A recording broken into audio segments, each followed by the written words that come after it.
ती बसू शकत झोपलं तरी थोडा जरी भिजलेलं असतं. थोडा जरी फॅन बंद केलं की सोयीसून लागतो आता. आता लाईट चालली मध्येच.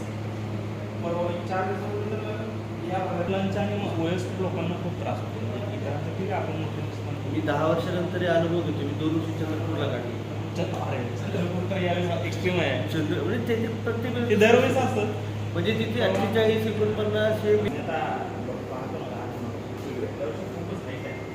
ते तो जे समजा आताच आहे मे महिन्यामध्ये किती काय म्हणजे असा एक अंदाज आहे हवामानापासून मे महिन्यामध्ये जे नियम जे मोडलेले आहेत त्यांच्यावरती कारवाई सुरू आहे.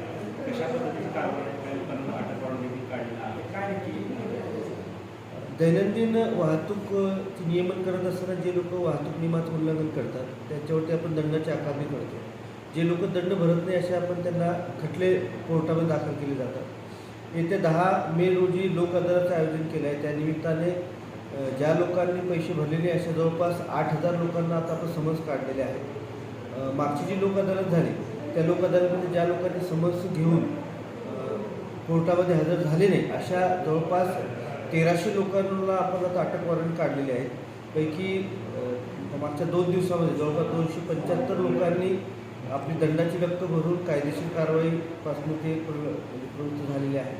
तरी सर्व ज्यांच्याकडे दंड आहे त्यांना असं आवाहन करण्यात येते की आपल्याकडे जो वाहतूक नियमाचा दंड आहे तो सगळ्यांनी ताबडतोब भरावा आणि होणाऱ्या कायदेशीर कारवाईपासून आपल्याला स्वतःला वाचवावं.